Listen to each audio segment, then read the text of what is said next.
education. There will be health screenings, immunizations, wellness information, a Catch Charter School recruitment fair, plus music and healthy snacks. And it's all free at the KBLA Talk 1580 Community Health and Wellness Fair, Saturday, November 8th, 10 a.m. to 2 p.m. at Audubon Middle School in Laverne Park, 4120 11th Avenue. Come out and bring the entire family.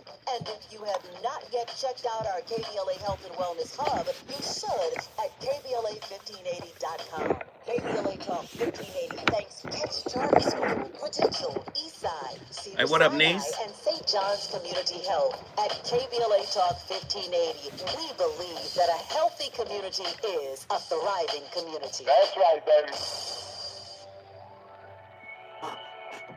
Hey, so I'm calling your show, 'cause I need to know. Show me which way to go before I throw my man out the door. Okay, hold on a second, Keisha. Just let me ask Ronald exactly what's going on, because it takes two to tango, and I need to hit his side of the story. So she's driving me insane, the stress heavy on my brain. She keeps playing silly games, and I'm about to bring the pain. We seem to fuss and fight every day and every night. Please give some advice so we can see the light. See the light. Here we go.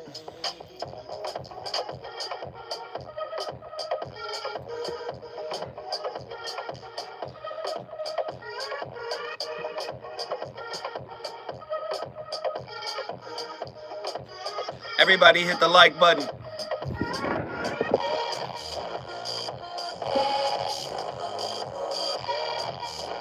Come on, hit the like button.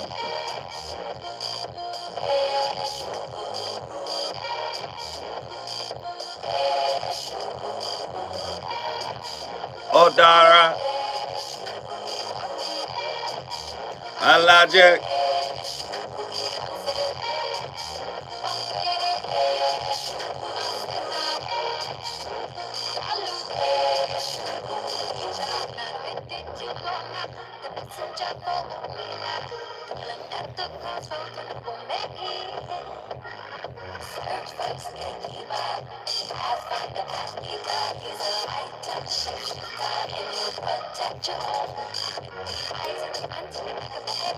Chase away evil forces. So long as you bring the offerings.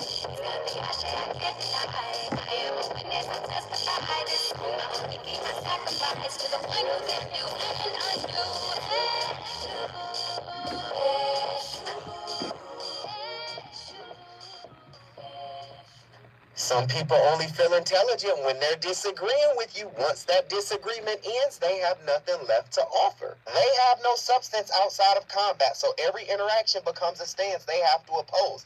They don't have thoughts, they have counter moves. So if there is no argument, they don't know how to show up. You have to watch them, because typically when they initiate conversation, it's to stir up tension so they can feel involved. They participate through disruption. It keeps you from noticing there is no depth behind it. And don't worry, you'll never not notice this kind of person, because every interaction there's a quiet awareness that you know an argument is close by. But let me give you perspective. When someone's entire personality is a defense mechanism, deflection is the only part of them that you're allowed to meet. These are people you work with, people you're married to, people you date. These are people who watch you closely. They all show up in different forms, but their minds all move the same way. And if you observe them, you'll recognize this is how their nervous system is regulated to be seen. Their body pulls the real self back and sends the safer version forward, posing as protection. And you never quite feel comfortable around this personality type. Every side they show feels like a representative, and you feel it. You know that there's something missing, but it just feels out of reach. And don't be fooled. There is no easy way to deal with them. The only way to stay unoffended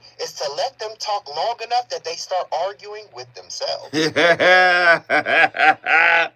Hey, that was Javon Cross. You know what? We've been playing a lot of Javon's work, haven't we? I mean, recently. And I like it. I think he has an interesting perspective. Oh, goodness. How do we do this for tonight? Let me just say, I believe everybody is flawed, including the messenger. Everybody's broken. Everybody's dealing with something. And sure, brokenness or flawed, being flawed, I think it's all on a spectrum. Some people are more healed than others, even though they probably will never finish healing everything 100%. Probably, not saying it's impossible, but everybody is working with something. Everybody's dealing with something. Everybody has a curriculum, right? What I find is, just an observation, the answer, y'all tell me if I'm wrong. Andy, check me if I'm wrong. But what I see when people are dealing with folk like the ones Javon just described, what is the natural response to those people? They just quit. They leave. Am I lying? It's like, oh, you crazy, you tripping. They leave. I don't think there's enough self-reflection in why that person came into your orbit. I'm not saying you're responsible for how they act. I'm just saying we do live in a holographic reality, and it's mirrored. See, the little things you let yourself off the hook for, I'm just saying, sometimes they manifest in the form of actual people. So you can see it in you, I guess. That's why I wanted to do tonight's show, a different type of show. How to be in a wound-aware relationship. A relationship where two people are aware of what's wrong with each other. And not that they try to prevent each other from healing or prevent each other from going on their path towards healing. But no, they're aware of it. They're respectful of, oh, wow, this is a sensitive area, right? The framework for tonight is designed for two people. One or both carrying some type of insecure attachment style, some variation of it, and, the subsequent tendencies that come along with it.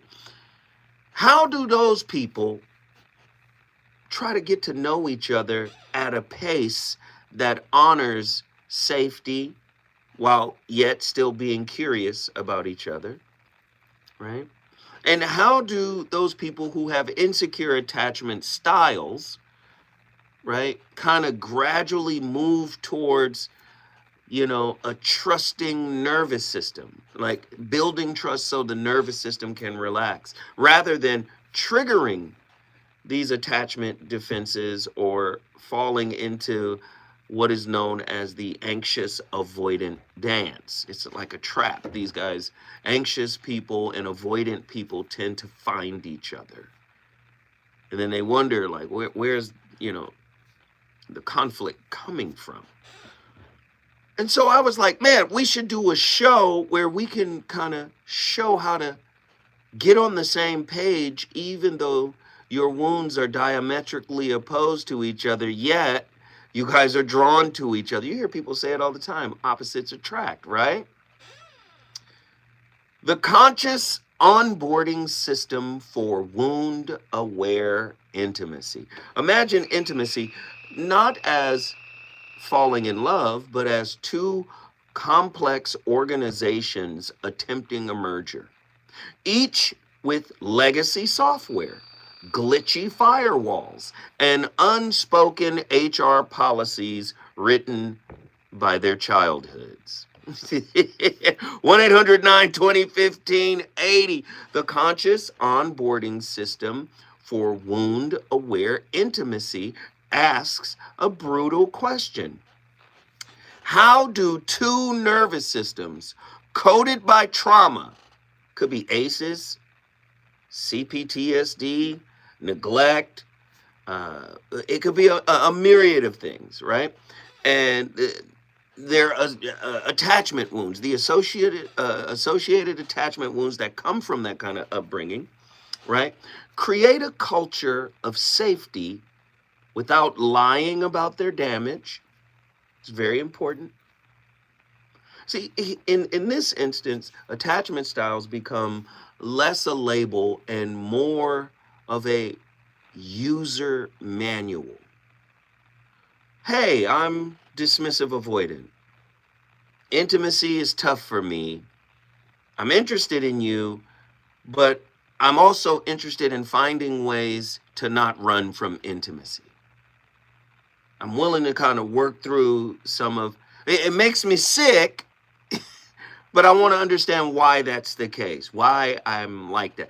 You know, Andy, when we played a clip of that one lady with the mask on, got a whole YouTube channel out there wearing a mask, talking about really hurting people. And I'm saying tonight's topic is like, okay, how does the anxious and the avoidant get together and kind of navigate around these built-in, defense mechanisms, right?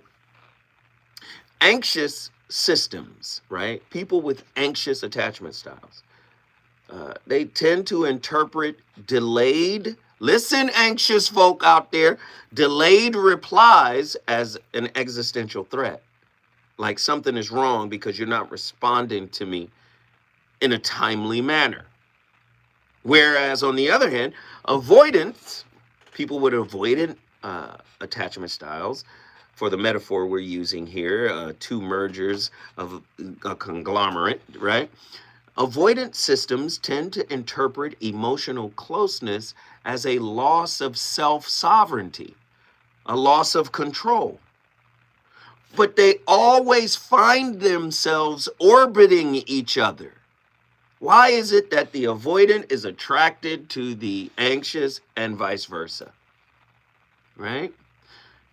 If we look at Van der Kolk, Dana, and Porges, the couple treats these reactions as neurobiological events, not moral failures, right? This is something that's happening in my brain. That doesn't mean I don't care about you or I don't want you, right? The first task is not to love better, but to read the body more honestly. What does that mean? Onboarding becomes a sacred orientation process. Instead of rushing to what are we, right? Partners exchange relational disclosure packets. This is what my system does when it feels pursued. This is what my system does when it senses withdrawal. Do you see how this is going? Right? If we look at the work of Levine and Heller and Baum and Tana Sugarn, they create co-authored protocols like timeouts, somatic resets, language for I need space, and language for I need reassurance before the relationship hits a crisis. Because I do believe the majority of people, right? I believe most of us are insecurely attached, right? We got some issues, right? But I do feel like if an avoidant is always attracting an anxious person, or if an anxious person is always attracting an avoidant, I think they have to be fluent in the language of that which they attract. I think that's important, right? Love language and lust language, that's what we talked about yesterday. In this system, those languages would have to get audited, like two different departments. Like, let's figure out who wrote these languages, how they developed, right? I think it's important, right? This is going to be very interesting tonight. I'm very interested to see people with anxious attachment styles. I want to hear your stories. You should call in. Do you know your attachment style? Have you been to therapy to figure it out? I think that's important too. In practice, this framework offers daily algorithms, polyvagal check-ins, inner family system informed IFS or internal family system informed dialogues, right? And I always suggest this. If you're in a relationship with somebody, we should use E prime. Say, Zoe, what is E prime? All of my questions, all of my thoughts that I write down before the show are all written in E prime. English prime. It is English without the verbs to be. Why? Because we want to remove linguistic fallacies, right? We want to remove is, to be, these verbs that say, oh, you are this.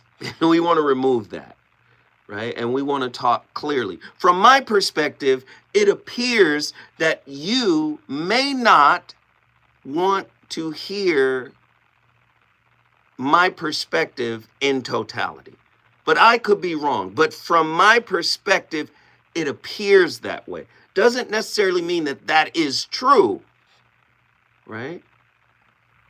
That's E prime in action. From my perspective, that's what it seems like, appears like. And I would like to get more clarification from you, right?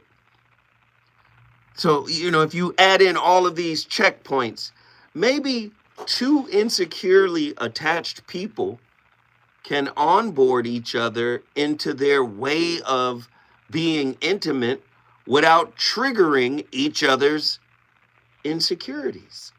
I think this is interesting. Now, I know the goal is radical, right? It's radical. We want to, again, daily algorithms, polyvagal check-ins, IFS-informed dialogues, E-prime communication, or you can use nonviolent communication, right? NVC, that's a great one. Get the book, Nonviolent Communication. It's an amazing book. I've read it a few times. I keep it close to me, right? But all of these practices are set to ensure that conflict becomes data. Why is that important? It's information about ourselves, right? We don't need the conflict to weaponize it further against each other to further fracture the relationship, right? Conflict becomes data, not diagnosis. You are a narcissist. That's diagnosis. We don't want to do that. You and your dismissive avoidant tendencies, we don't want to do that. Right? When I come forward, we're going to go even deeper into this concept about how insecurity can eventually become a healthy relationship. Let's get it. Reasons. The reasons that we're here, the reasons that we fear, our feelings will disappear. You're listening to the voice of reason with Zoe Williams on KBLA Talk 1580. KBLA Talk 1580. Woo! KBLA Talk 1580 reminds you that we keep us safe. Every girl deserves a chance to shine. That's the belief behind Forgiving for Living, Inc. Since 1999, this organization has been empowering at-risk girls ages 13 to 18, helping them overcome behavioral and mental health challenges. Founder Wendy Gladney's personal journey inspired the mission to give girls hope and purpose through the power of forgiveness. Through her ambassador program, workshops, and annual conference, Forgiving for Living has touched over 3,000 young women.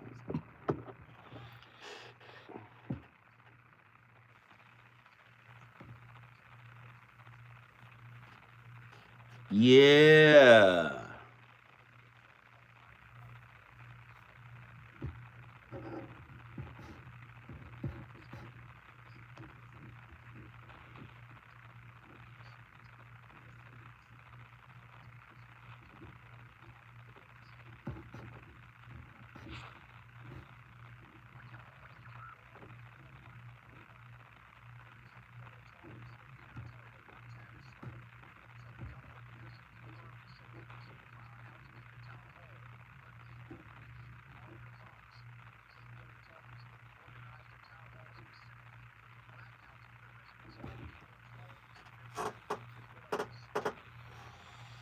What up, party people? Only half the people hit the like button. Those likes are important to us. Please hit the like button. What up, Ida? Is it me, or has YouTube kind of changed everything by adding an @ to everybody's name.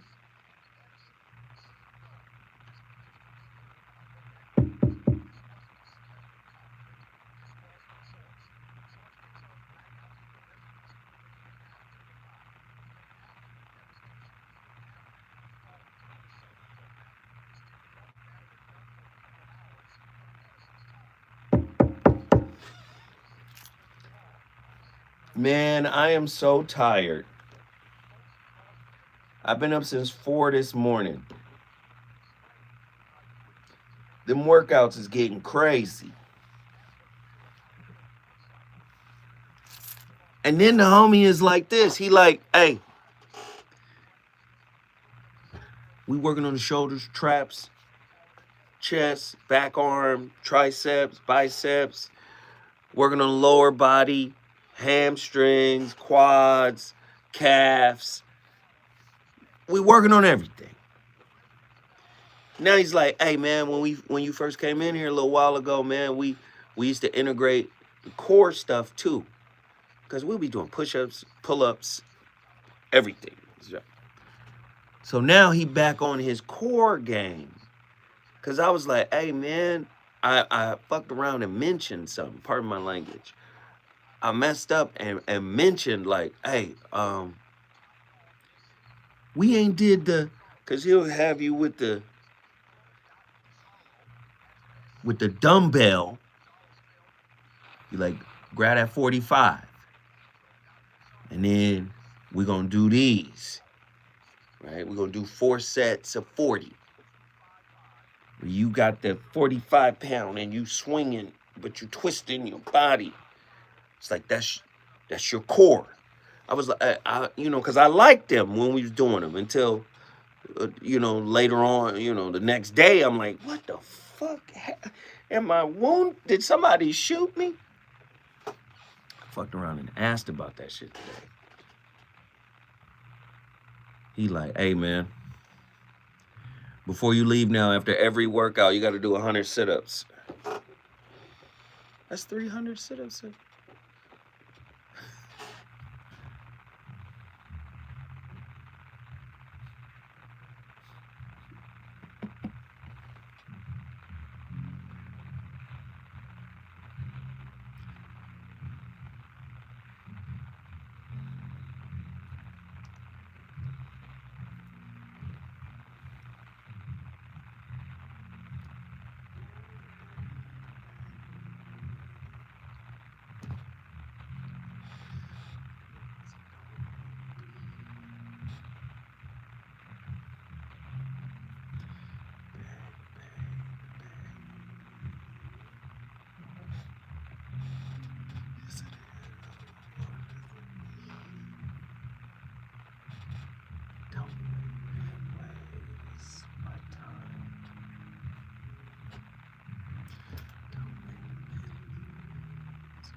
That I saw, obviously it went viral.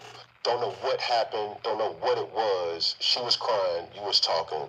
Being in the public eye, how do you still have intimate moments publicly for you guys' own relationship? We learned a great lesson from that day because, Ray and I, I think we're very humble people, right? And that was one of those examples where we can go on a walk on Sunset Boulevard and have our privacy, but were we wrong? Yeah. You know what I mean? Somebody saw us, I guess, and they took advantage of that moment, and they showed what should have been a private moment to the world. And it's like, some things that the world is never supposed to see. You dig what I'm saying? But in a way, though, I'm glad that the world's seen that because it goes back to my point. It's like when people see us and they say couple goals, it's like, what is the goal? You know what I'm saying? Because it's almost as if they think that real things don't have to happen to get to a certain point. And it's like, listen, what I tell my lady all the time is, look, conflict is inevitable. Our goal is to get better at resolving it with each other. Come on, Joey. It's always going to arise as long as the earth is spinning. Come on. And the moon and the stars is having these phases. Conflicts are going to come. They're going to rise. You know what I mean? We have to get better at facing that fire together. Yeah. You dig what I'm saying? So, yeah, you know, it's just a key to life. But, yeah, you know, when I seen that, I was pretty, you know, let down about that. And then it's like, you know, people jump to their conclusions like, oh, they...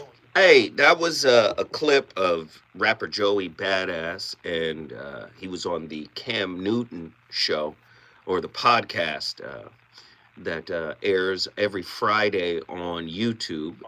Funky Fridays, that's what it's called. And he said some grown man stuff right there. A lot of people don't understand. But let me tell you why it's important we add context and nuance to what he's saying.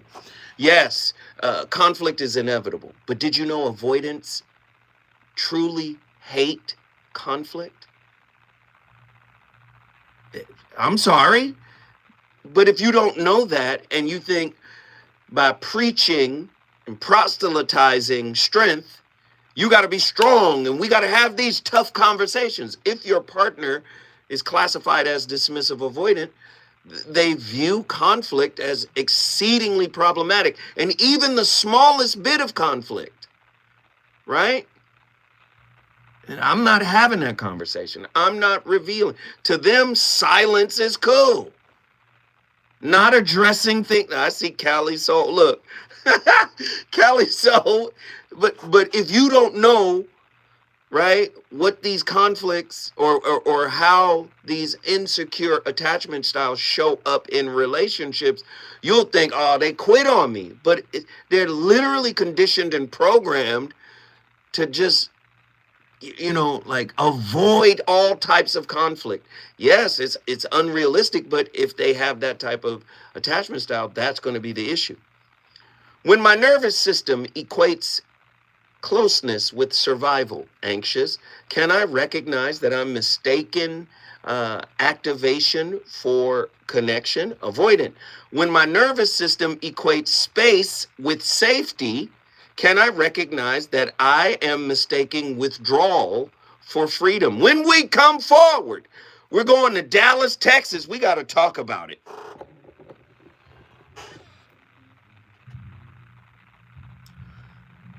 Show do do do do do do do do shado ba do shwago do do do do.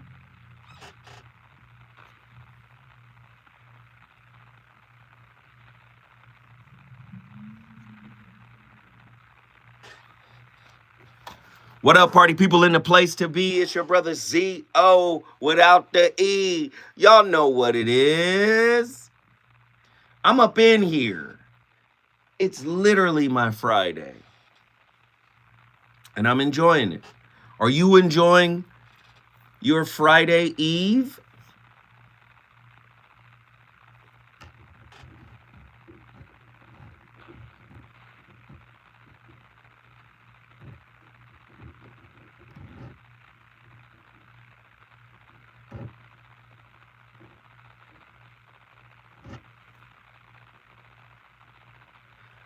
What is Pretty Brown Mimi doing on the other side? She over there on the KBLA. I'm on the KBLA side tonight. Hey, Mimi.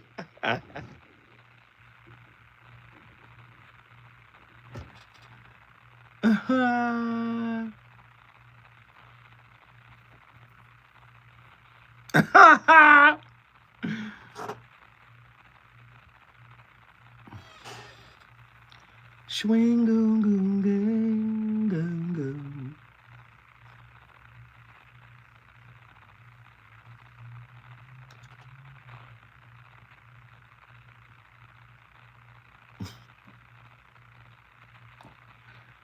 Hey, man, sometimes we be in here wilding. I gotta hop out the chat though. Smooches, y'all. Wait, you should be calling in because a lot of this got to do with you, Callie. Yes, Callie is in here for a reason. Zoe is up in here teaching on something for my peoples.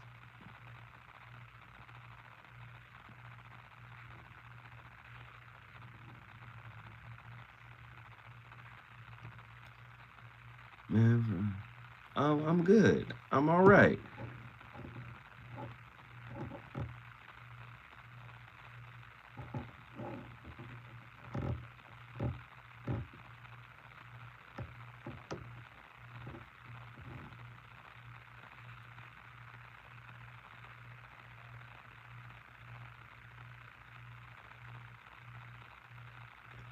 Swing, go. Callie said, I got to go. We need 2 more likes. Can I get 2 more likes? Because we got 24 likes and 26 people.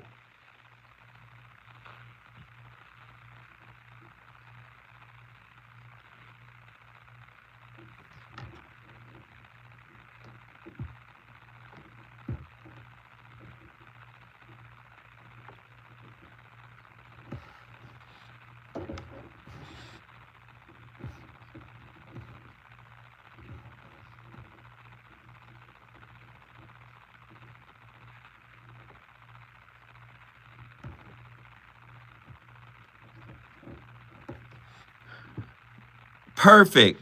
27 folk, 27 or 28 likes. Perfect. You guys are doing well.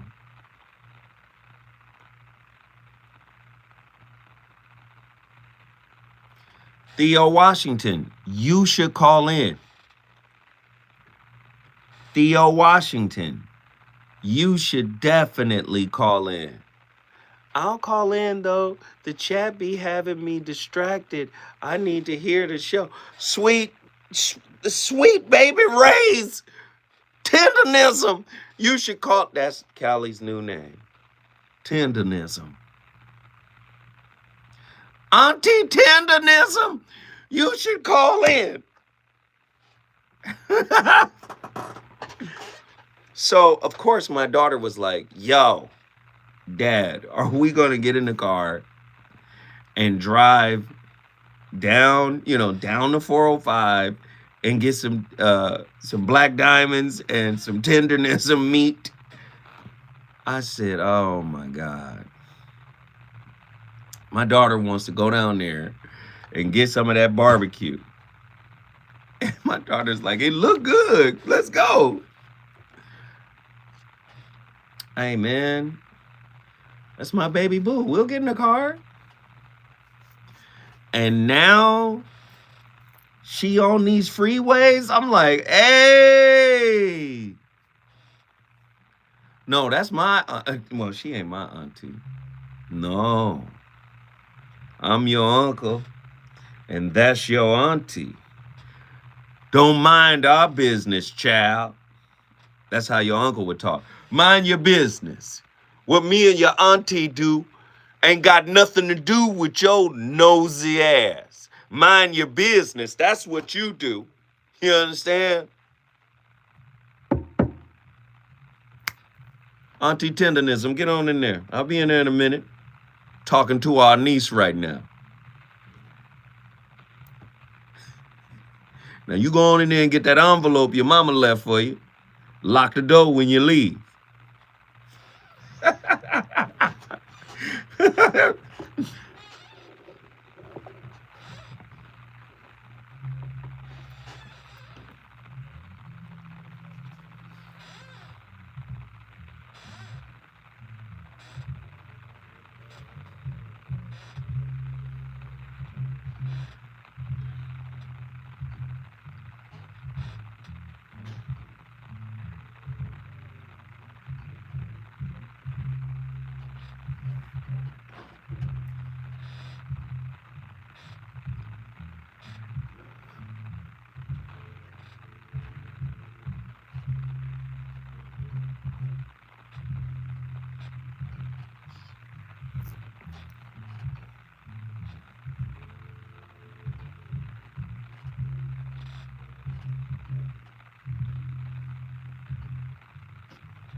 Sapatapa.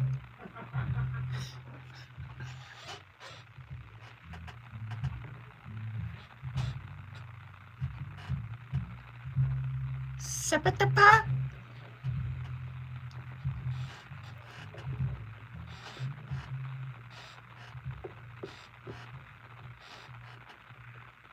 Relationships that when they end, it feels like the end of the world, and then other relationships when they end, it feels like just another Tuesday, or like you just quit a job. And the reason being is because you've been working the entire time to sustain that relationship. Something that we don't talk about in specificity or in depth is just how much it takes to make relationships function. Even the dysfunctional ones, okay? So sometimes relationships will require a person to forego a certain level of safety, respect, care, effort, reciprocity, attention, intention, all to keep somebody else satisfied. They are working, okay? So that's why when they finally clock out, it feels like I just left the job. And there may be other relationships that do feel like the end of the world when they end because you guys were important to one another on a very deep level. And sometimes that deep level could be an attachment, right? So it's not even healthy. Okay, so just check in with your body and do a little scan because sometimes our bodies know. Listen, Isaiah Frizzell is cooking, right? Very important stuff here. And I'm going to tell you why. We the majority of us tend to go into relationships really just blind. Let me see what'll happen. Let's see how this one work out. Right? So back to the clip with Joey Badass. Like he's talking about his girl and he was telling what he did. Yo, we gotta have this resilience. We gotta have this strength. We gotta, and he's right to some degree. But in order to be efficient and effective, right, at healing what's going on in a relationship, you gotta know what's going on. And I would say that attachment theory is becoming uber popular because of social media, TikToks, all these people talking about it. But once you see the dynamic of it, many people will hear the social media clips about attachment theory, but then not make the simple jump over to the philosophical side, which is Krishnamurti, relationship as a mirror. Opposites attract, right? All of this comes into play and gives you a more nuanced understanding of this dance of relationship. So the anxious is the chaser. The avoidant is the runner. Running equates to safety. Conflict is something to run from. Whereas an avoidant approaches conflict like, yes, we have to have this difficult conversation, but I'm okay with it. Let me lean into the difficult conversation. It must be had because ultimately there will be some clarity there. That's why I asked the two questions before we came forward. The anxious question, when my nervous system equates closeness with survival, the anxious person wants the person, okay, we're together, we're nestled, we're close, we have intimacy, we're together, right? That's, I can live, I'm wanted, right? Listen to the question. When my nervous system equates closeness with survival, can I recognize that I'm mistaking activation for connection? Listen to that. Activation for connection. What do avoidants do when you get too close? They have survival mechanisms, right, that they are conditioned by that says deactivate. So when you deactivate as an avoidant, you deactivate. I'm going to deactivate my feelings. I'm going to get logical. I'm going to pull back. When you do that to the anxious, they feel abandoned like they did in childhood. Do you see the mirroring effect? Right? How do my body sensations communicate truths that my words conceal? What would happen if I trusted sensation over the narrative I keep speaking? See, we're trying to get insecure people to be able to have a kind of pathway into getting out of insecurity and moving into security. When you start studying the attachment theories, what you realize, or attachment theory, what you learn is none of them are concrete, right? A securely attached person can get with an avoidant, and an avoidant can pull that person insecure. And they started secure, right?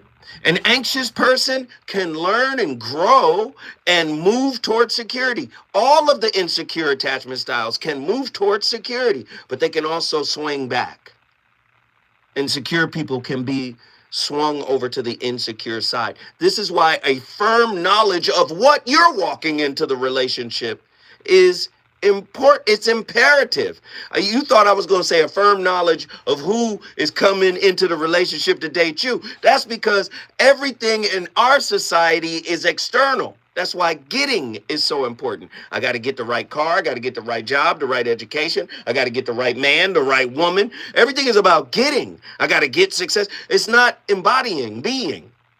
Find out what your insecure attachment style. That's the important part. What childhood gesture, an averted glance, a delayed hug, a loud silence, still choreographs your adult relational dance? That's a real damn question. You out at Cheesecake Factory. Okay, take it up a notch. Ruth Chris. Okay, take it up a notch. No, boo. You out. That's not a bad question to ask. What childhood gesture? An averted glance? A delayed hug? A loud silence? Still choreographs your adult relational dance. In other words, what happened in the past still dictates how you move in relationships. Man, nobody's ever asked me that question, right? Nobody's ever said that to me.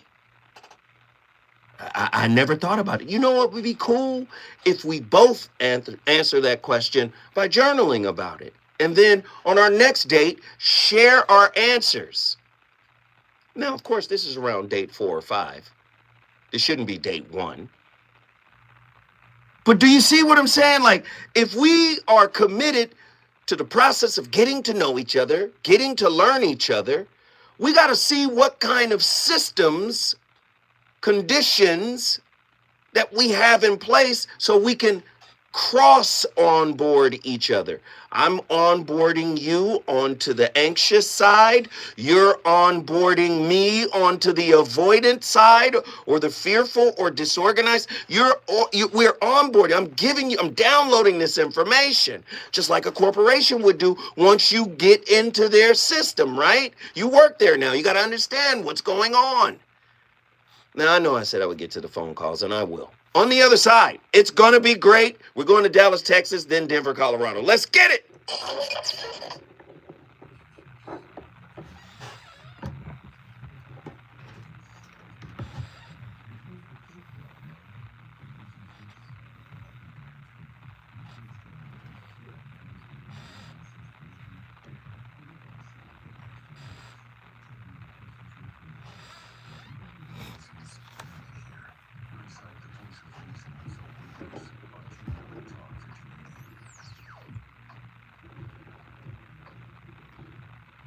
Rogish, where'd you go? See how Rogish do? I was coming right to you, Rogish.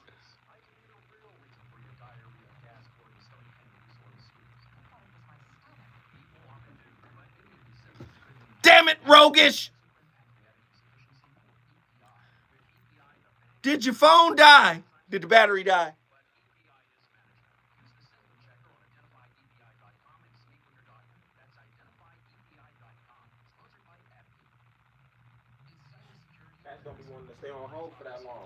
Man, Rogish been on this show a gang of times.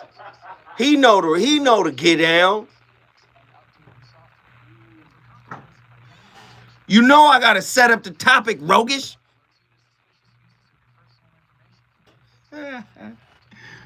Get back in here, Rogish.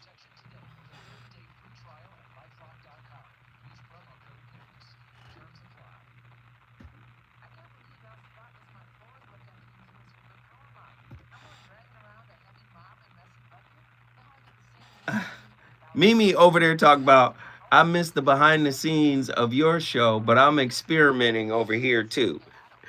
Mimi!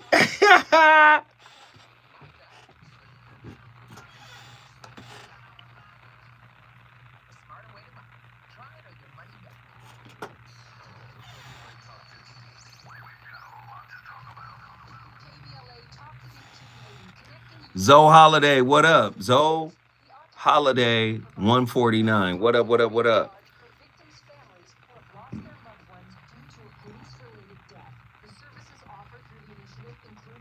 It's quieter in there. Nobody calling her out over there. Do they call Mimi out over here?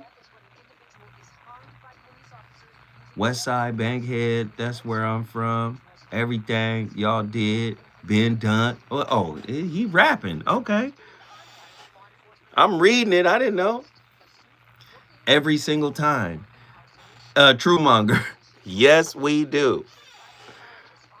Ida, almost. Yes. And there go my niece with the giggles.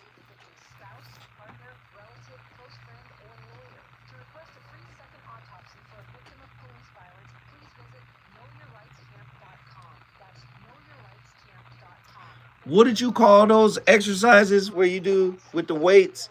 You called it Russian something. I made the mistake of asking, hey man, how come we don't do that no more? He was like, oh, is that what you want? Damn, shit is crazy.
It's a strange game we play. We spend our lives trying to repair ourselves, as if we were somehow damaged. Forever polishing the mask we show the world. Woo! And yet, if you look closely at the great figures of history, the ones who actually changed things, who actually lived, you'll notice something peculiar. They were all cracked, every single one of them. Broken in some way. Mm-hmm. And it wasn't despite their brokenness that they became who they were. It was because of it. Now, this goes against everything we've been taught, doesn't it? We're told to hide our wounds, to cover our scars, to pretend that we have it all together. But what if I told you that your very brokenness, the thing you're most ashamed of, is precisely what the universe needs from you? What if the crack in your character is not a flaw, but a feature? Let me be very clear about something from the start. When I say damaged, I'm not talking about someone who is careless or irresponsible, or who uses their pain as an excuse. No. I'm talking about the person who has been to the edge, who has looked into the darkness of their own soul and come back trembling. I'm talking about the person who knows, really knows, that they are not self-sufficient, that they cannot do this thing called life on their own. These are the people the universe chooses, not because they are weak, but because they are awake. You see, the universe has no use for the self-made man. That fellow who struts around, believing he pulled himself up by his own bootstraps, who thinks his success is entirely his own doing. He's a closed system. There's no space for anything greater to work through him, because he's already filled to the brim with himself. But the damaged person, the broken one, they have cracks, and through those cracks, light gets in. Think about water for a moment. If you have a perfectly sealed container, water cannot enter. But if there's a crack, the tiniest opening, water finds its way in. It seeps through. It fills the space. Hey, man. If he didn't nail it, I don't know what hey, man, that was Alan Watts. Nice little clip of Alan Watts, and he was dropping straight lava. Straight lava. Man, he was flowing. I loved every bit of it. Again, don't we have to learn how to live with our brokenness and then live with the brokenness of others? Val Matthews on the KBLA YouTube chat said something amazing. She says, maybe we should choose to practice falling in grace rather than falling in love. Now, you know I don't like when people beat up on the word love. Love ain't the problem. I would only shift that a little bit. Yes, we should fall in grace rather than falling in attachment. Love ain't the issue. I said ain't. Love has never been the issue. First off, for most people, love, the real thing, the true thing, is a ghost. Because we're still insecurely attached. It's a ghost. And I'm talking about the highest level of it. Not the I love you because of everything you do for me. Not the I love you because of the way you treat me. I love you because you speak my love language. That's not love. That's I'm getting something. Do you understand? Love is an emanating force that emanates from you if you would allow it. Love would repaint your entire universe if you allowed it, if you cultivated it from within. No, but you've been conditioned to go get it without. Let me get Callie in here. Callie Soul, Denver, Colorado. What are your thoughts on tonight's topic? Oh, I feel like you cheated. What do you mean? How did I cheat? Is like, oh my gosh. Well, I remember calling in a few weeks ago, and you asked the question, and you suggested that I journaled about it, and you said, what does the journey look like when your wound is not driving? Right. And expansiveness came to me, like I would be more expansive. And this topic tonight, the sacred collapse, I've been living it for like 3 years, and just trying to avoid it. And finally I got courageous enough to pray about it and be serious about those prayers and turn it over to God. And no. Stay with me. Stay with me. Listen. I'm going to ask you a question. Which has been easier to do for you? Break up with control or break up with a person? Break up with a person. Okay. Now, why? Why? Let's get to the meat and potatoes of it, because I'm ready to eat, Callie. Well, let's get to the meat and potatoes of it. Why? Is the food done yet? Is it ready? Yeah, that's what I'm talking about. Do you see? For the avoidant, maintaining this control, right, is way more important than having grace for another's soul. And that's not your fault, by the way. You're not being villainized or pathologized for that. But that is the work you must do in order to ascend the mountain that ends at the top, at the peak, at unconditional love, at real love, not the maintenance of your boundaries and your borders and your parameters and your space and your quiet. Do you understand? Yes. So, so when you say, let me get rid of this person.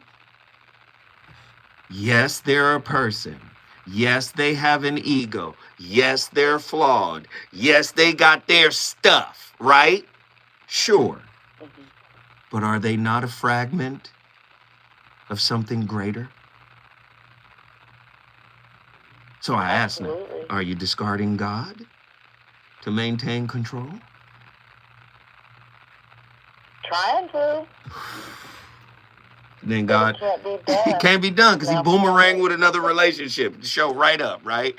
Another relationship for you to deal with it, right?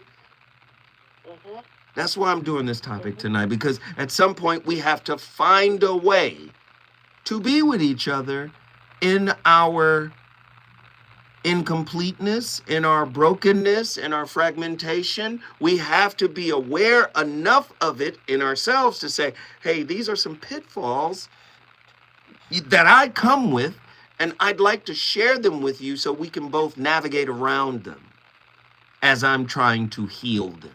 Does that make sense? Yeah. Are you willing to do that in your next relationship? Are you willing to step in psychologically nude? Right? Are you? I am. Oh, this is gonna be I good. think that yeah, like that's true transparency, and that's like the real part of creating space. Like a lot of times we say creating space nonchalantly, we don't really think about it, but it's essentially creating space for ourselves. Right. Stay right there. Stay right there. Don't go anywhere. I have a question for you. I want you to think about it. When we come forward, I want an answer. Right? What parts of your body shut down when you are being loved properly? Have you allowed yourself to be loved properly? Is it possible to allow yourself to be loved properly if you're invested in maintaining control? When we come forward, the voice of reason gonna keep cooking.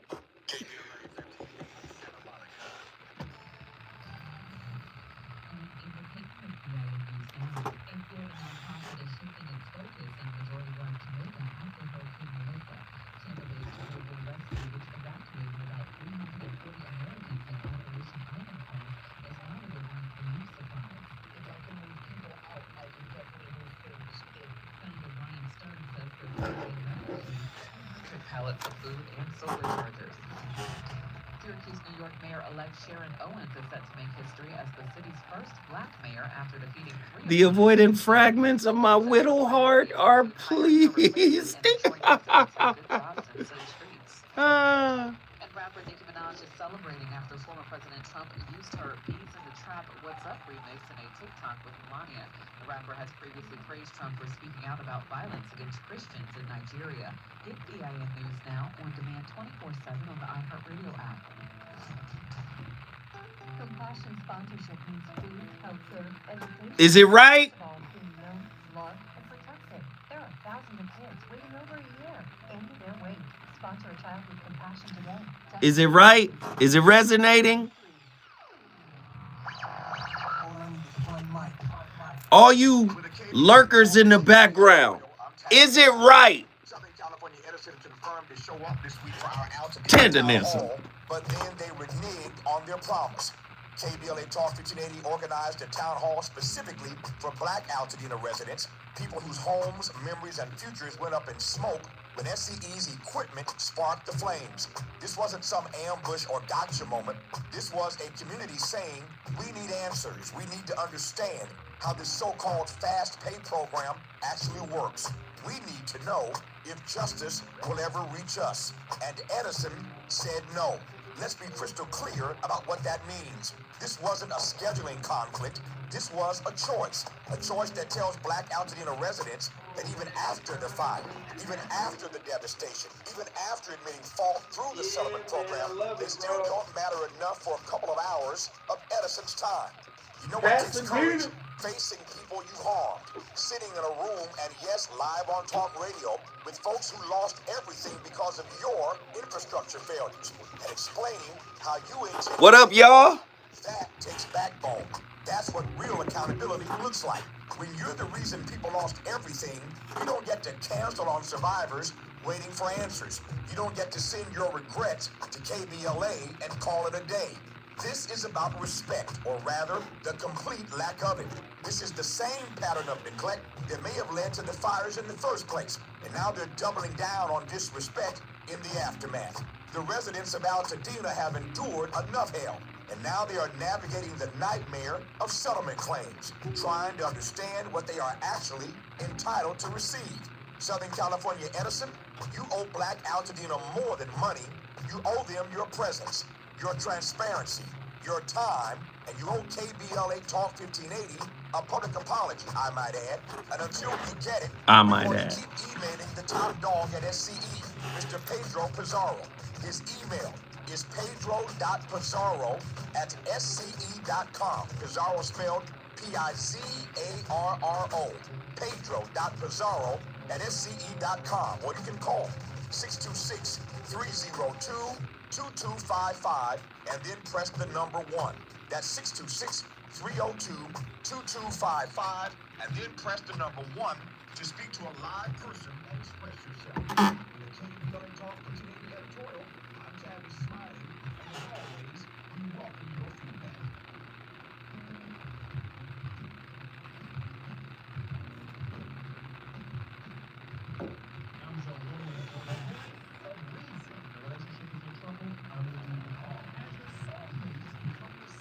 Does black love still exist? What are your bedroom turnoffs? Fantasies and fetishes. Financial infidelity. I'm dating a fat person. Are they worth the wait? Trust me, this is gonna be crazy. How about the heavy stuff? The child wasn't his, and you still had to pay child support. It's a very heated topic. How is that right? Mama's baby, daddy's maybe. I just have so many questions I want to ask you. I was like the kids. That's okay. Roll down. Damn. He told me he had a vasectomy. I'm pregnant. Betrayal has been committed. Hit you with a bad sex routine. How does he maintain his humposity? He likes it when it pinches my nips. Why can't you open up, brother? I'm a karate man. Karate man rules on the inside. They don't show their weaknesses. Yeah. Wait, William, so well. Zoe Williams. Reason and accountability. The voice of reason.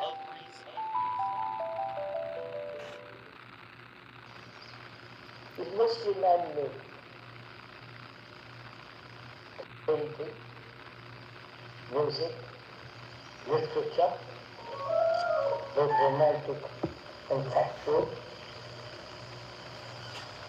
All the architecture, marvelous technology. And all those who are involved in all this, the painters, the writers, the poets, the philosophical writers, probably consider themselves as creative. And we all seem to agree with them. There's the popular idea of what is a creative person. They agree to that. I think we all see that. But all man-made things, most beautiful, the great cathedrals, temples, and Islamic mosques are extraordinary. Some of them are extraordinarily beautiful. I don't know if you have seen them. And if you have, they're really marvelous. And the people who did these were anonymous. We don't know who did it.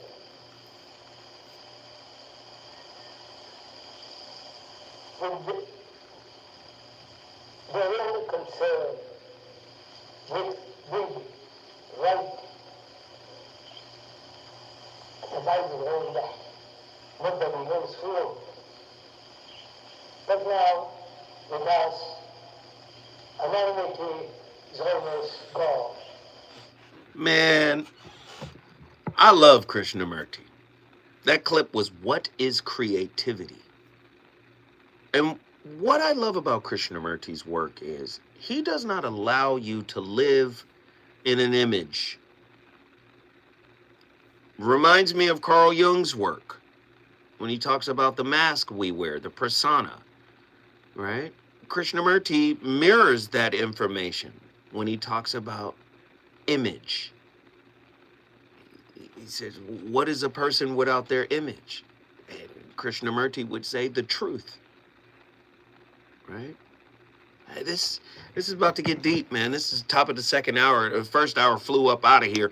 But yo, we got to get it going. Zoe Williams, Voice of Reason, KBLA Talk 1580. You already know what it is. I got callers on the line. I was just talking to one from Denver, Colorado. She's one of our all-star callers.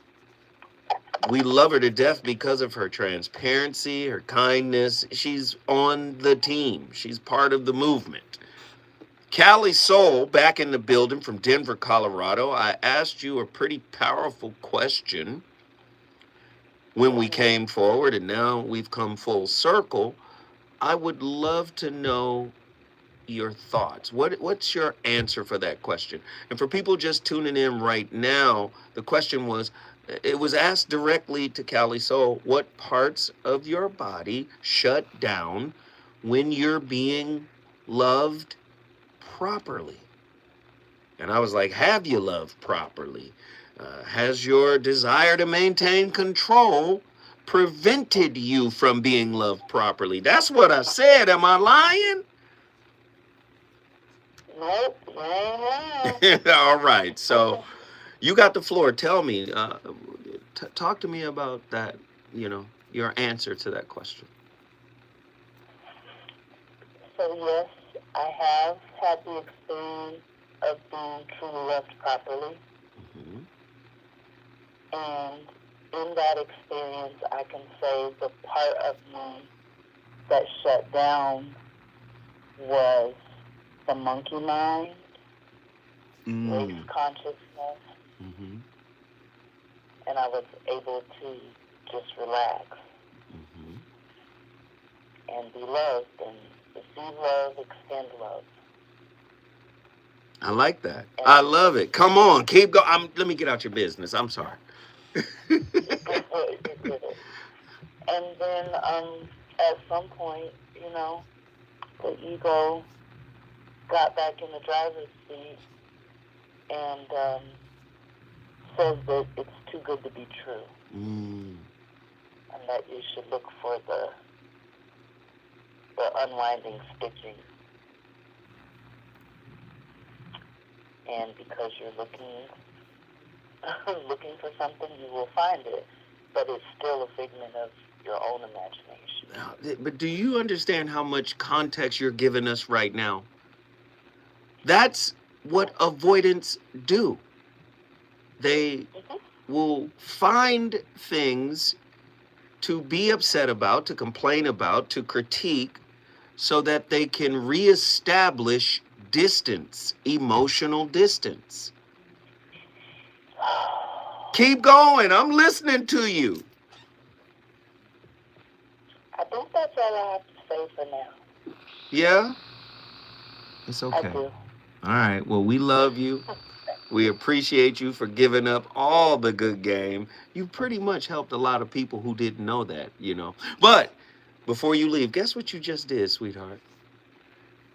Brought Denver into the building. You already know what it is. Denver, Colorado is on deck. The Voice of Reason is doing real work over here.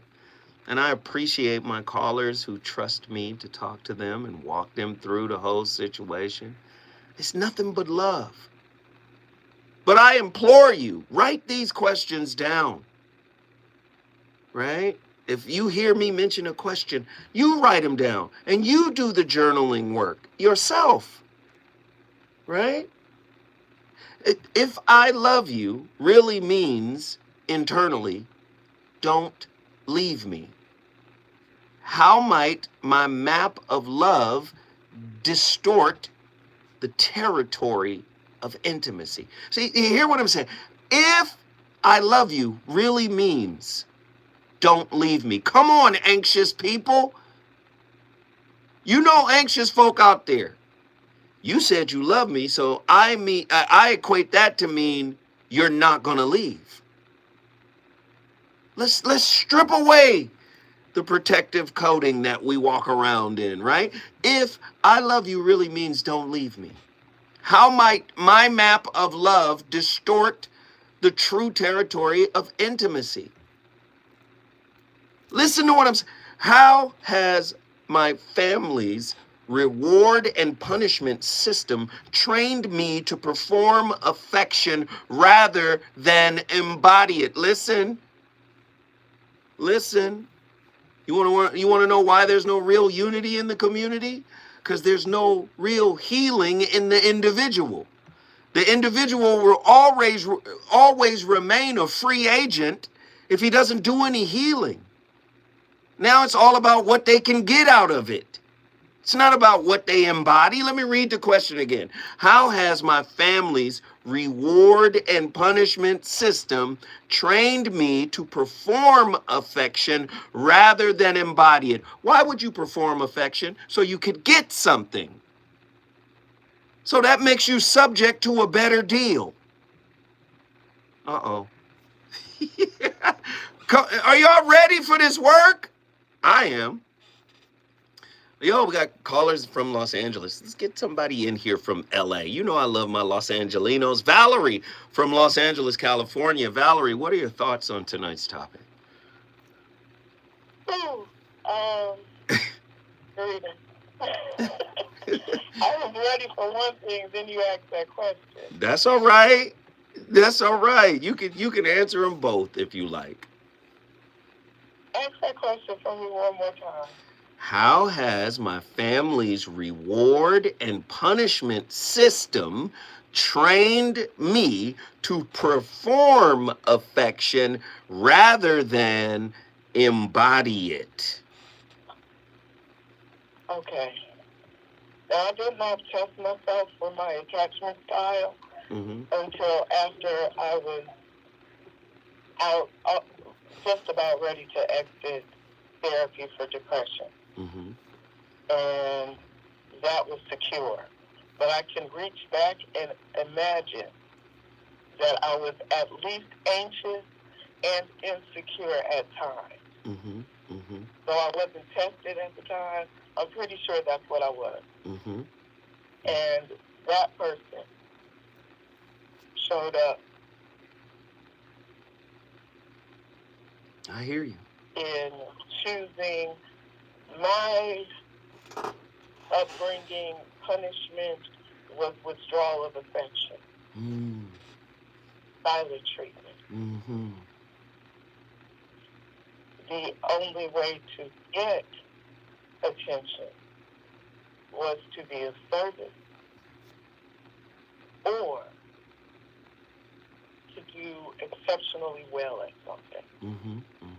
That's where the validation came from, the performance. Yes, I get it. I'm listening. I became hypervigilant in everything I touched. To the point where my nervous system shot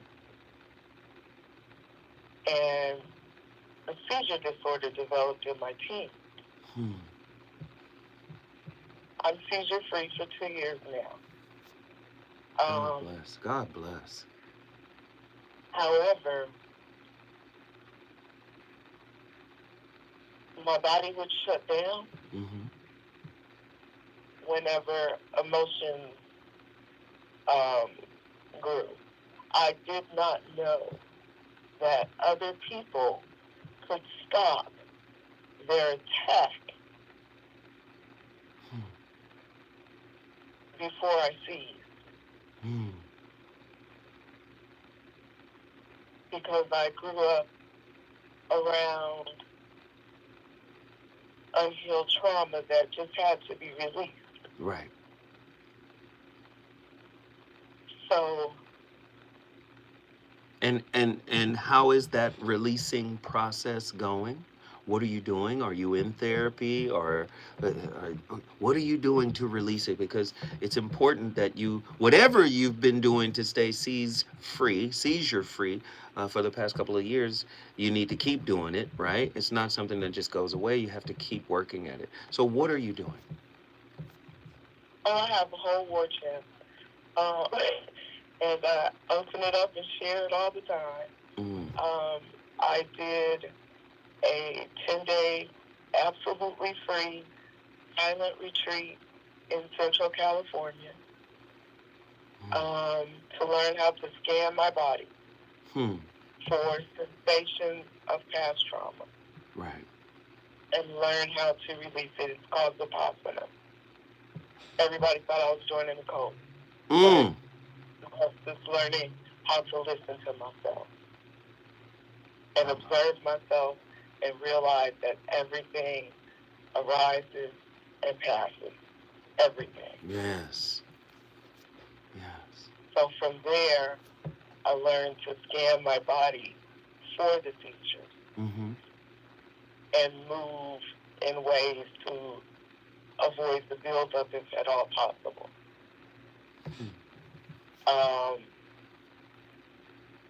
The depression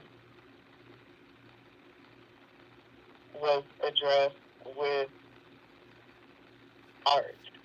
I learned an algorithm from a Russian neuroscientist called Neurographica. You can learn 2 algorithms for free just about anywhere on YouTube. What you do is you focus on a problem for a couple of minutes, jot down the words, whatever you need to do to focus on that problem that's coming up for you. You get a marker and you just scribble out whatever you're feeling. Just scribble on a page. And then you think about it and you create art out of that by rounding the corners and doing other things. Oh, that That sounds amazing. Don't go anywhere. Stay right with us, Valerie, because I want you to give people a few resources where they can go to tap into this art-based therapy. That's what I'm going to call it.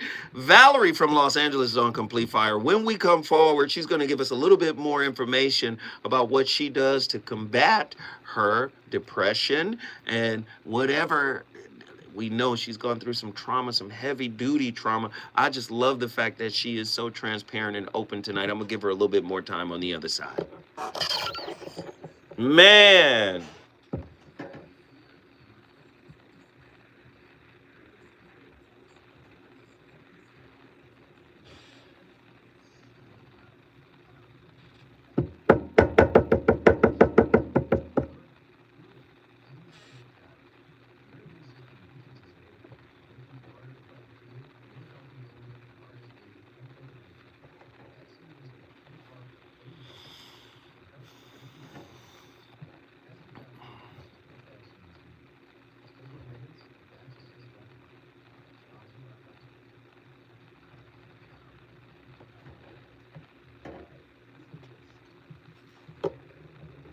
Yo, this is lit.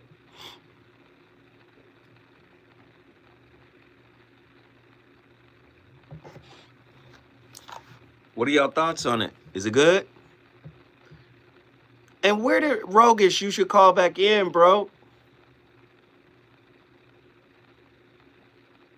Roguish. Hey, Andy. We was getting some. Hold on. We was getting some callers, but you was hanging up. What happened to him? I can't hear you. Wait, hold on. Trolls. Got you. All right.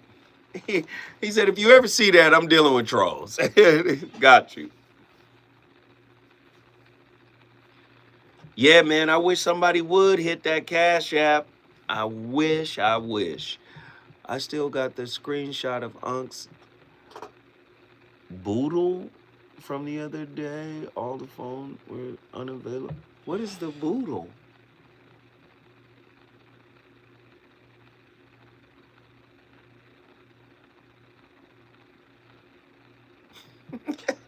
Y'all know I'm crazy. My mind go left like a boodle.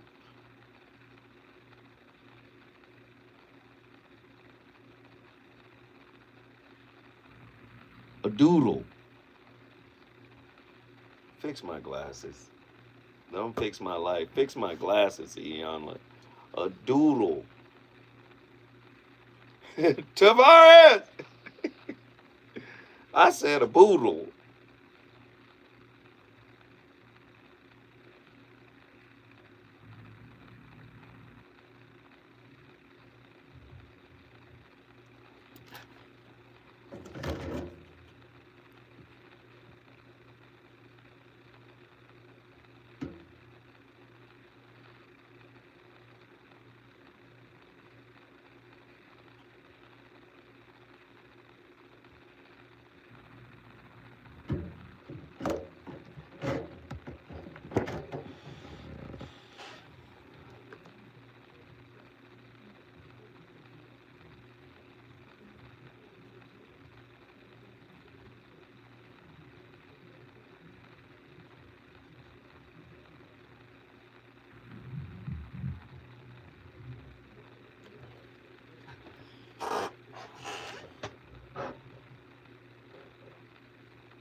No matter what dynamic they go with, the anxious goes with a dismissive, or another anxious, or a fearful avoidant, also called disorganized, or even with the secure itself, that person with the anxious attachment style is going to have this buzzing intensity, and that's a desperation, kind of an emotional desperation, which has a tendency to make relationships very difficult.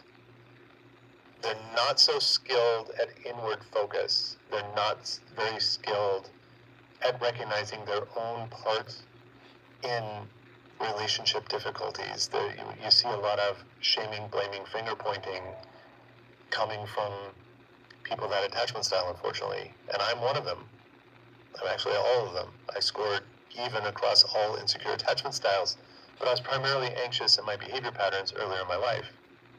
And once I came to the point that I can clearly see how my dynamics were contributing to all this misery that I was feeling, it was like a facepalm of epic proportions. And that clip is from the Two Mind Method. But don't listen. He said contributing, not responsible for all of it. He said contributing. And I always tell people you're a co-creator of the reality you want as well as the reality you don't want. And all you could do is control what is yours to control. So you would have to look at your contribution to the difficulties that you may experience in relationship. And sometimes that's as simple as finding out what your attachment style is. And if it comes back of one of the three insecure, now you know what curriculum you have. Like, this is what I need to work on me about, right? Valerie from Los Angeles, she was giving us some ideas about how she was dealing with her depression and all the tools she was sharing. And one was an art piece. Can you tell us again what this art practice was? I'm gonna call it art therapy. I loved it. Tell me. Yeah, it's called Neurographica. Neurographica?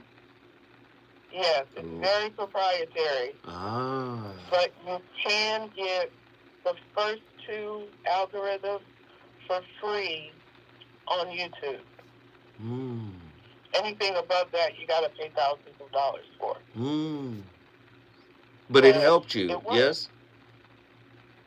Well, okay. The man who developed it is a neuroscientist who,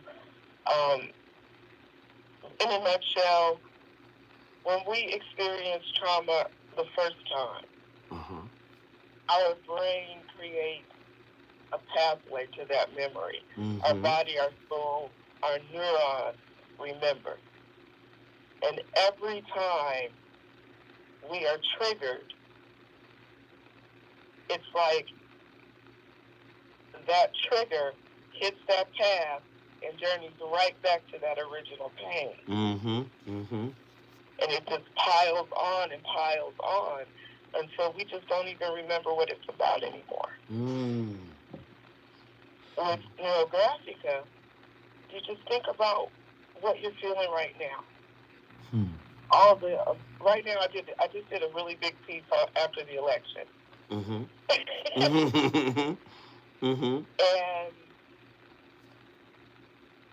just scribbled all over a beautiful painting I made, and then turned it into something beautiful. And what you do is you think about, while you're rounding out those sharp corners, you think about the problem. And your brain will fire in a different pathway because you're doing something different. And it's becoming art as you're doing it. That's amazing. That if you want a hack, another hack is if you brush your teeth with your right hand and you're facing a problem, you're angry, you're upset about something, just some kind of block. Brush your teeth with the other hand. Wait, hold on. She's giving us hacks right now. Don't go nowhere. Valerie, stay right there. When we come forward, we gotta go back to Valerie. She's dropping jewels. Let's get it.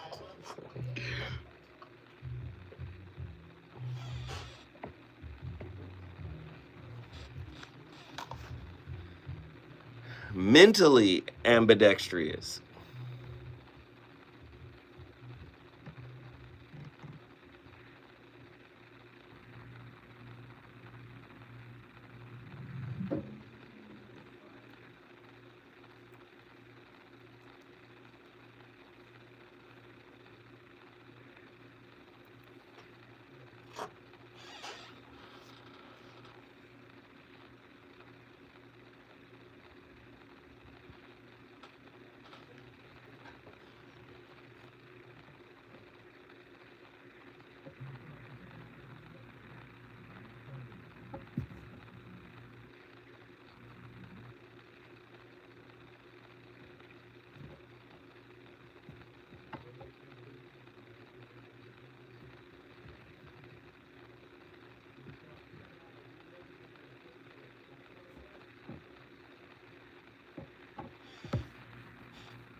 Billy Goat Gruff is crazy.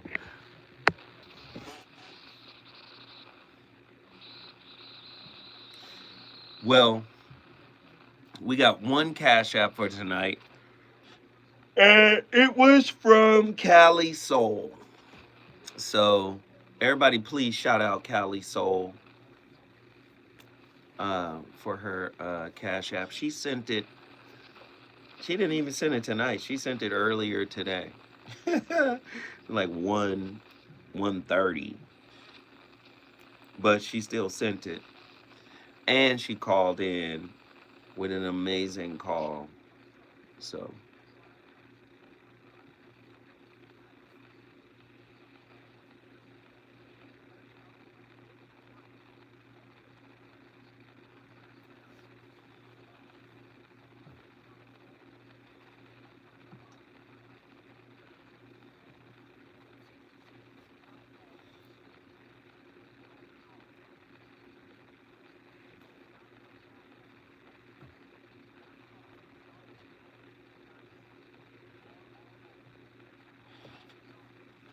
I wish they would go buy some of my books. I'd appreciate it.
Because them exercise was hitting me, but it was well worth it.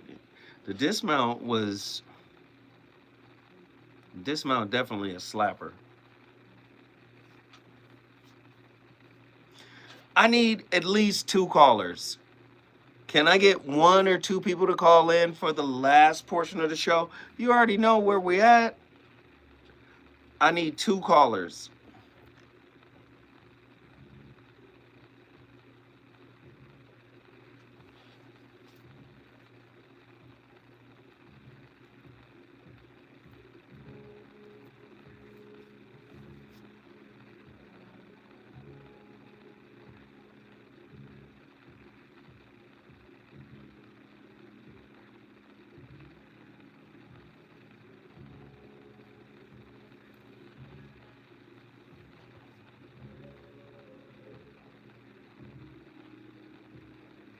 I ain't got nothing to say, but I could.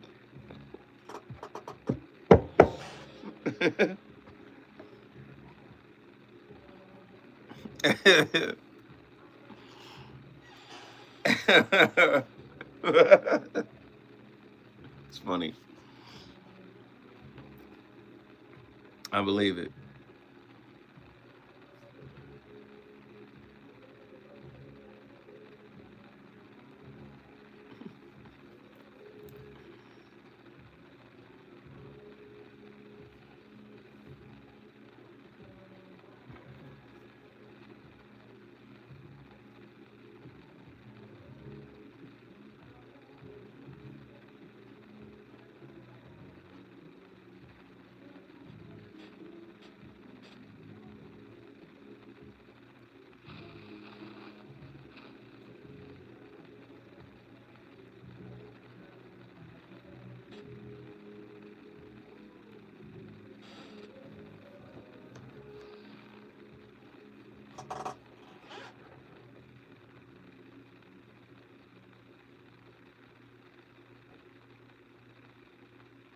certain level of consciousness, you just start wanting things to be exactly what they are. You don't necessarily say, please give me this or make this go this way, because you start to understand that the way it's going is on purpose. It's teaching you something. It's helping you to grow. And if it went the way you wanted, you might not grow. In fact, who's the Maya that wants it? It's an egoic construct that doesn't want to have to face stuff that's not really real anyway. When you start to just go, I accept things as they are, I am here, ready to go. First of all, you end up in yourself with much more power because you're not trying to change circumstances, but because you're in full acceptance, you can do whatever you want. You move to a higher frequency. You get to be so much more when you're in full acceptance of what is versus when you're begging God to make things the way that you egoically want, so you can not have to suffer again. The suffering comes from a false you anyway, so want things to be as they are.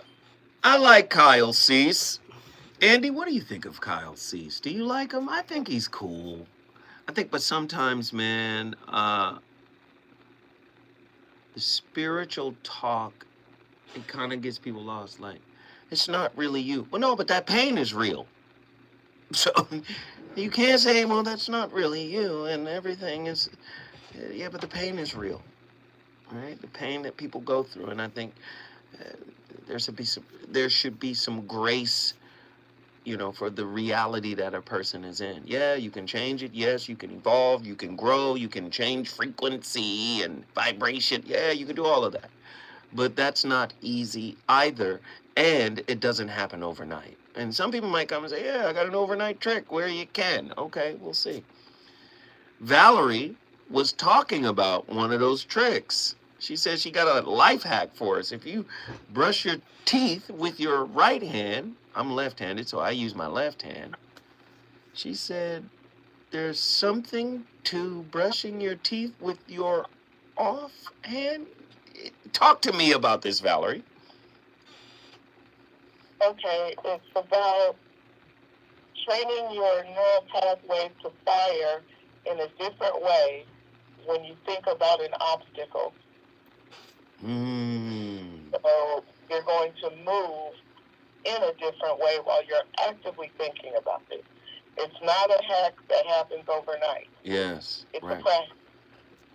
So if I start brushing my teeth with my right hand while confronting a problem, I'm going to think about that problem from a different perspective, correct?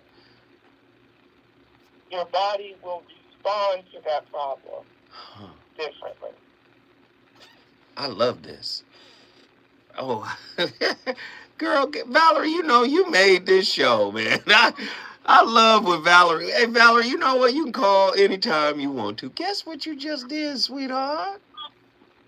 I brought LA into the building. And you can bring LA anytime, child. You got gifts and jewels.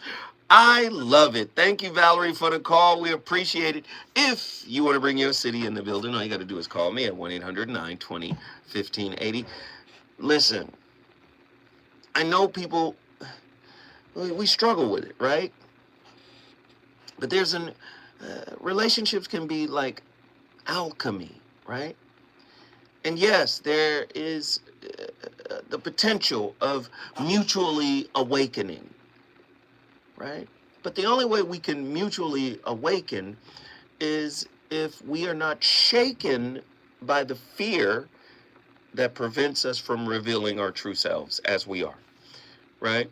If you're afraid to, present yourself to yourself, right? You're in a busy, suppressing and repressing and pushing things down from yourself. It's going to be hard to maintain a healthy relationship with someone else. Health requires wholeness, right? So if you're fragmented, you're going to be controlling, you're going to be trying to maintain, you're going to be fighting against psycho-spiritual obsolescence. What is obsolescence? Something that is designed to fail. And many relationships are designed to fail, and we do it to ourselves because we refuse to work on ourselves. So it's only going to spill out into the relationship, right? Think about it for a second. Love, when stripped of its romance industry varnish, reveals itself as an ancient alchemical furnace, one where two nervous systems attempt to transmute fear into flow. Did you hear what I said? An alchemical furnace. Is that what Shaka Khan is singing about in Through the Fire? Yes. It's literally what she's talking about. Right? But many of us are afraid to go through that furnace because we've identified with, who the wound, our unhealed wounds, told us we were. Right? This is who you got to be in order to survive. Do you see? We have to get used to dating broken people because we ourselves are broken. So we have to create an onboarding system for insecurity. Like, this is how to be with an insecure person. This is how to be with a person that is wounded in some way. That doesn't mean you have to become a security guard, a policeman, a bodyguard over those wounds, theirs and yours. What it means is we make space and we apply grace so we can learn in this shared space. When I come forward, Zoe Williams, I'm gonna land this plane. You already know what it is. Let's get it.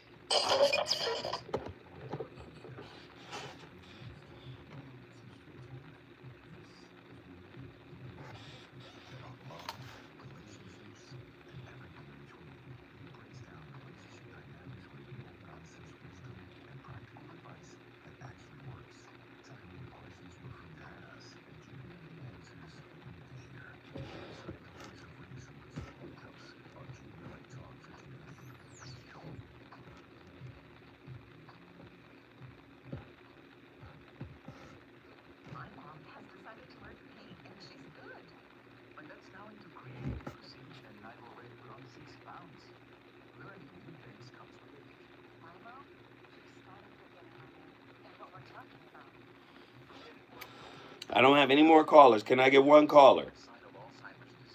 Who's got something to say? Nephew, if you ain't got nothing to say. Nephew said, I can call in. I ain't got nothing to say. Not you, nephew. Nephew said, hey, man. Hey, nephew said, hold on. I will call in and support my uncle, but guess what? I ain't got nothing to say. What?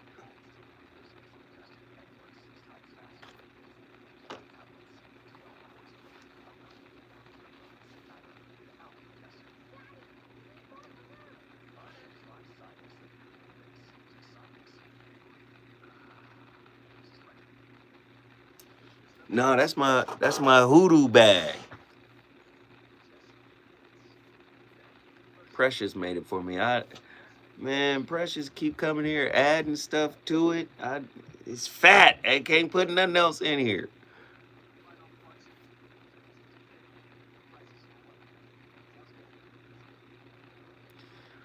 I guess it's hella protection against vampires.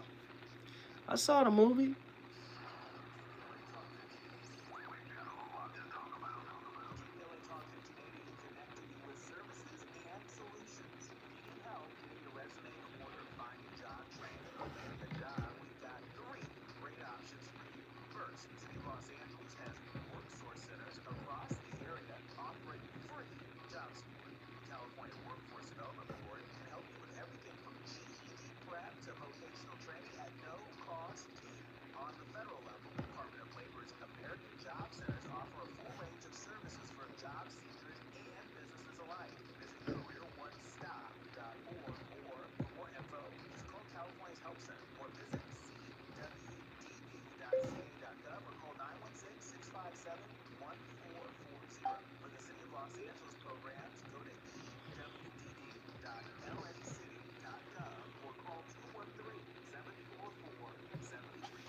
Hey, Truemonger, you called last week. I want to say thank you for that. And I want to say thank you for being hella consistent. All of the people in here that be in here, thank you.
Ladies and gentlemen, you're listening to the smooth sounds of the VOR live on KBLA Talk 1580.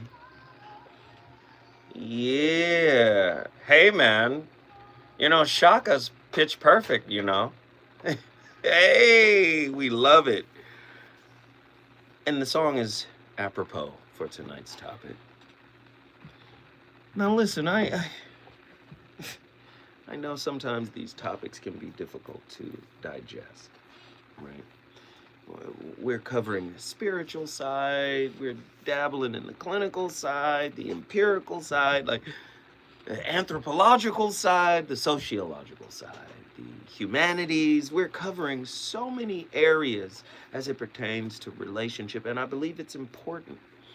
I think a healthy, nuanced understanding of oneself lends to a stronger relationship. And I think you attract a person like that yourself, But if there is a reluctance to love self, to accept self, to become all of the things that are expectations of your partner, you always put yourself in a kind of psycho-spiritual dependent position, right? In the relationship. You hear people talking about it in layman's terms, like, well, the relationship is healthiest when a woman loved a man more than she loves him, or you'll hear it in reverse. Whoever loves the most is the one that is the most vulnerable, right? These are all wound manipulation tactics, right? But when we start talking about the pure purpose of relationships, right? You know, everybody's going to come with some type of ding, some type of scratch, some type of injury, some type of limitation, some type of curriculum, right? And if that's the case, they're going to mirror your work. And in mirroring that work, we have to take responsibility for what we see, right? That's the piece right there. You're a human being. I'm going to allow you to be human. I'm going to allow you to make mistakes. Yeah, I'm triggered by it, but there's something in me that says there's more to us than the infraction, right?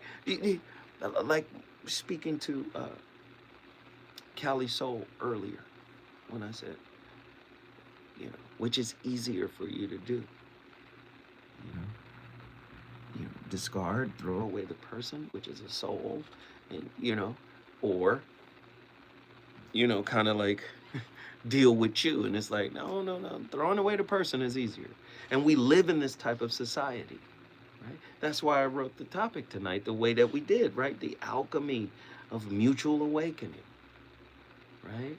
The conscious onboarding system for wound-aware intimacy. What is wound-aware intimacy? I'm aware of your wounds. You're aware of mine.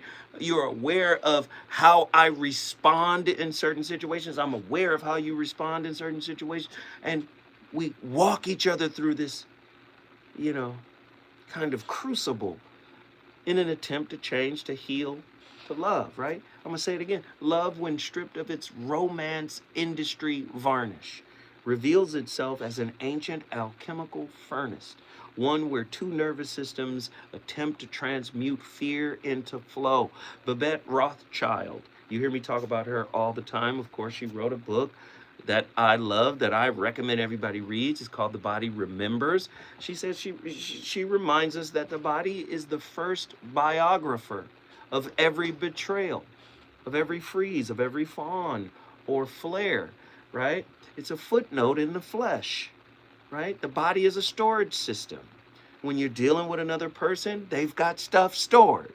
They may never really ever want to reveal what's stored. Ross Rosenberg comes back around the corner and says, Ross Rosenberg names the cycles that follow the human magnet syndrome, a gravitational pull between self-love deficit and narcissistic hunger. The onboarding system begins here by refusing to moralize the magnet and choosing instead to study its physics, right? In this reconstruction, intimacy becomes Tao. Now, if you know anything about the Tao, some people say Tao, some people say Tao, but it means the way. Intimacy becomes the way, right? They literally name God the way. In this reconstruction, intimacy becomes Tao, not therapy. No one chooses, no one flees. Energy simply redistributes until harmony reemerges. Following the Tao Te Ching, the system teaches Wu Wei, which is effortless attunement, right? Where regulation replaces control and surrender becomes strategy. The anxious learns to breathe through. The avoidant learns to inhabit the breath. I am here in this difficult moment, I will not run. I am here in this difficult moment and I will not chase. Do you see? This is, yeah. Love ceases to be pursuit, right? It becomes a current that moves through both without ownership, right? Safety is not always the best. Listen to what I'm saying. Because the way the avoidant views safety, right? Silence, distance, safety. That's not always the best answer.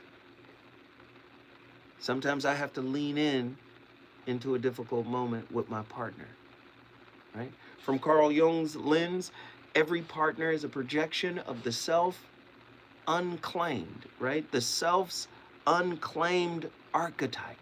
The anima haunting the animus. The shadow courting its own mirror. Each trigger is a door to individuation, each rupture an initiation into that individuation process. Conscious onboarding is therefore not about compatibility, right? But really symbolic integration. Meeting the God or ghost your partner evokes and bowing to it rather than battling it. In my book, The Relationship Dismount, How to Stick the Landing When Exiting a Toxic Relationship, I asked that question. Are you embattled, embittered, or has the relationship made you better? You see? I love Paramahansa Yogananda's work. Yogananda would reframe it, this dance as divine remembrance, right? When you love another purely, you feel the presence of God in the relationship. Listen, when you love another purely, you feel the presence of God in the relationship. But I would say even deeper, when you love yourself purely, you can feel that same presence there as well. Right? Thus, the goal is not just regulation, but it's also divine resonance. The nervous system remembering its own divinity through contact with another. Even in the Japanese Shinto, it whispers, every glance, every touch, every silence possesses kami, the sacred animating spirit. Kami, K-A-M-I. Listen to that. Every whisper, every glance, every touch, every silence possesses kami, the sacred animating spirit. To love consciously is to bow before the sacred presence in another. Right? We can get there. We just have to allow ourselves to be loved. Listen, I love to start conversations, but it's really up to you to do what? Finish them. I start them, you finish them. This has been an amazing week of amazing topics. I love y'all. I appreciate everybody. I'll see y'all next week with a whole new slew of slappers to keep you thinking. Deuces.